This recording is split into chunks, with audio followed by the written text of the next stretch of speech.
өзінің тылсым күшімен жоқ қылып жібереді.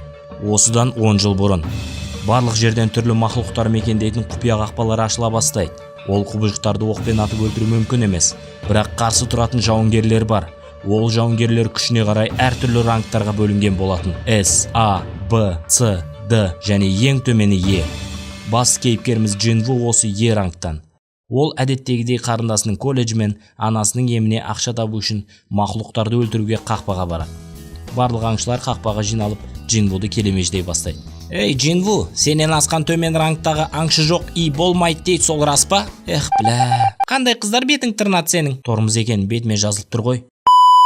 Джухидің күші өлейін деп жатқан аңшыны қайтып адам қылу. Қызың бар ма? Қумаш, кім қарайды маған? Сөйтіп, Сон деген аңшы бұларды басқаратын болады. Барлығы қақпаның арғы бетіне аттанады. Менде мына Алиэкспресстен келген пышақтан басқа ештеме жоқ. Өліп қалмасақ болды біле. Жалпы